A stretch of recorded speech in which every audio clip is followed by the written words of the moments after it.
首先講下幼師嘅薪級表。學券計劃嘅政策嘅原意係透過直接資助家長推動學前教育喺私營界別嘅發展。政府認為要避免過分規管，所以就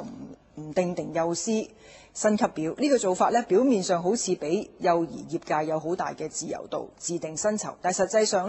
為業界帶嚟咗好多唔健康嘅生態變化。部分幼稚園要提高幼師薪酬先至能夠挽留人才，薪酬增加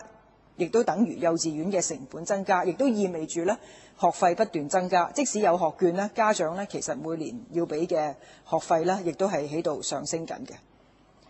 薪酬缺乏吸引力嘅幼稚園唔能夠挽留人才，仲係要處理因為幼師流失、團隊不穩而帶嚟繁重同埋混亂嘅工作安排，嚴重影響咗幼稚園嘅運作。政府堅拒設立薪級表，令到幼師感到政府其實冇給予佢哋肯定同埋尊重，嚴重咁打擊佢哋嘅士氣，同埋令到教師團隊不穩。而幼稚園教師不斷流失，幼師缺乏工作安全感已